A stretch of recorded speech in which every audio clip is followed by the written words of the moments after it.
Business is more than grinding to get it done. It's people, process, and payroll done right. It's protecting your team, leveraging every penny out of every dollar to build and grow.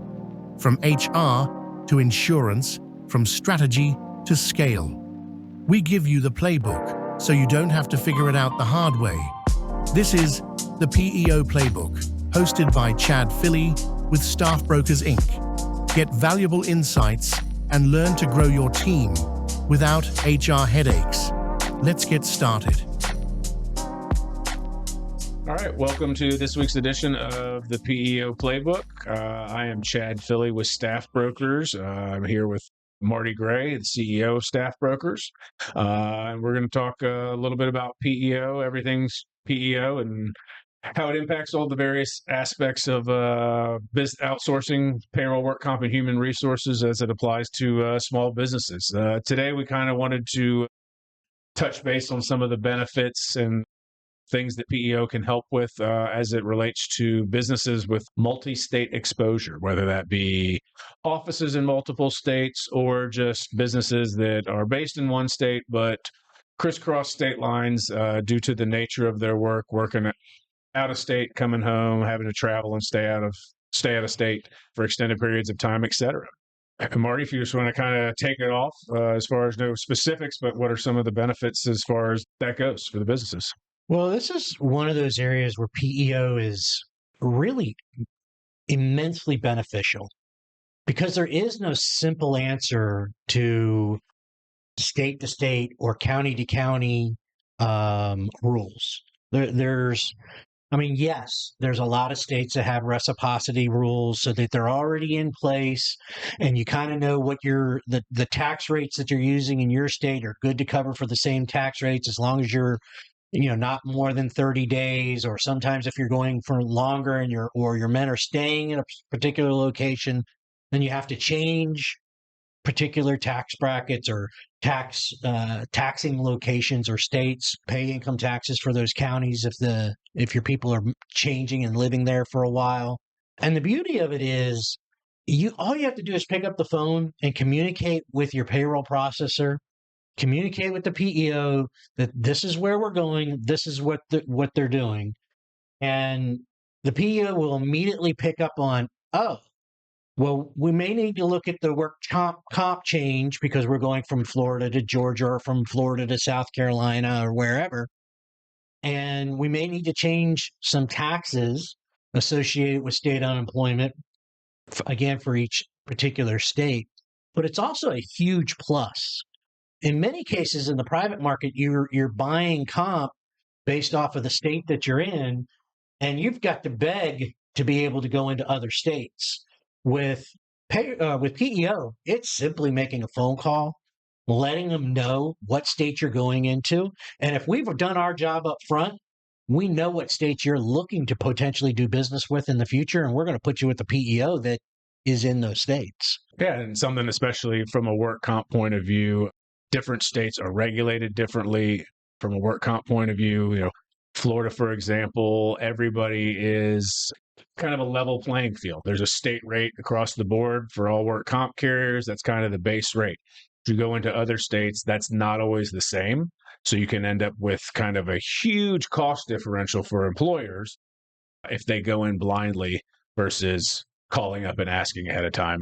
And just because there's a cost difference doesn't mean it goes against you.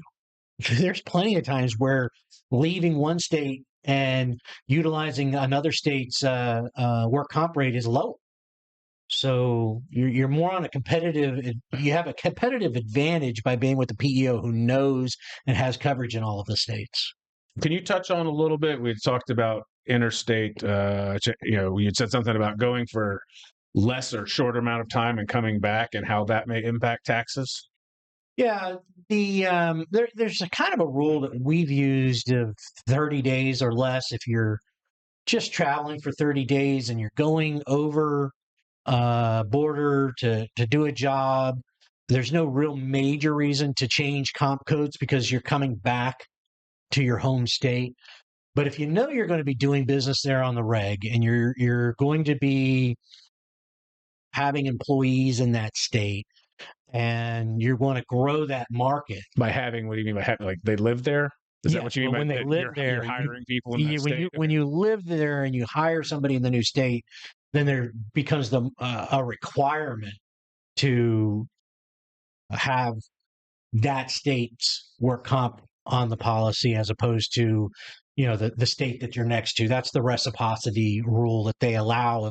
If an employee, for an example, is living in Florida, North Florida, and gets in his air conditioning truck and does some work in southern Georgia, they're going to let that slide with the understanding that they have a law or a rule that allows that to occur, and that guy can be taxed in Florida and have work comp for Florida because he's doing both states going back and forth.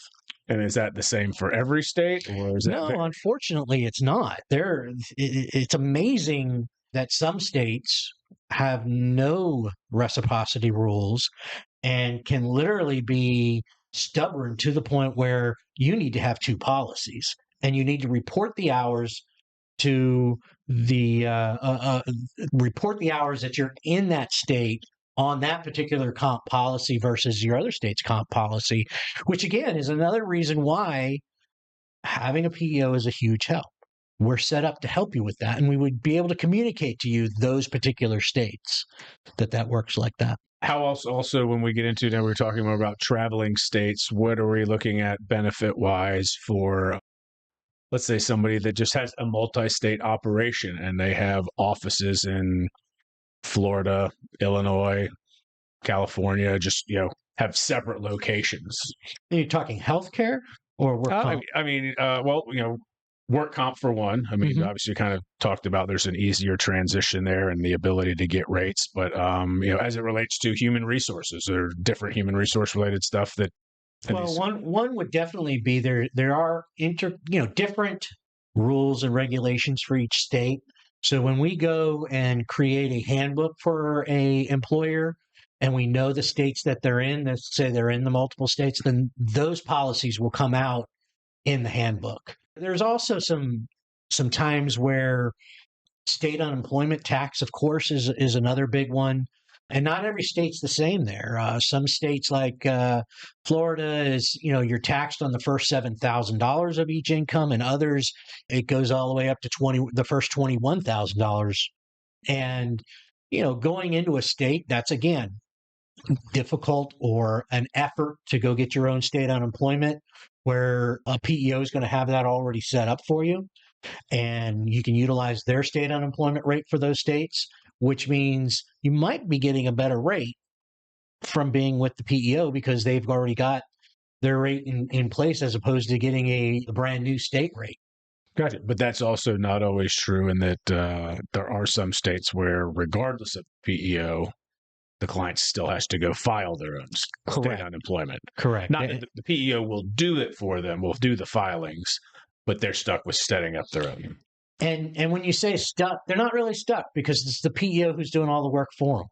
It's the PEO, it's the back office HR department that knows all of this stuff. And really it always falls back to, we talk to our entrepreneurs and owners, and they're constantly saying, how was I supposed to know that? There's not a rule book. There's not a handbook that says this is what I'm supposed to know. But when you partner with somebody and that's their business, it's their job to let you know. And that's what our PEO partners do. All right. Well, good deal. Thanks for all that. I think that'll about wrap it up for what we're going to talk about today as far as multi-state and some of the off-the-top benefits that come with partnering with a PEO and how they can help businesses from, obviously, across the board, HR, tax filings, unemployment, as well as work comp, potentially better rates, whether they're using the state that they're working in, the state that it's their home state, and all the rules that go along with that. So thanks for watching this episode of the PEO Playbook. You can reach out to us at PEOplaybook.com with any questions that you may have. Again, my name is Chad Philly with Staff Brokers, here with Marty Gray. Have a good day. Thanks for tuning in to the PEO Playbook, where we help business owners unlock the power of PEOs and take their team to the next level. This episode was proudly brought to you by Legacy Sales Engineering. If you're ready to simplify HR, scale your business, and put the right team behind you, visit staffbroker.net to get started with Staff Brokers today.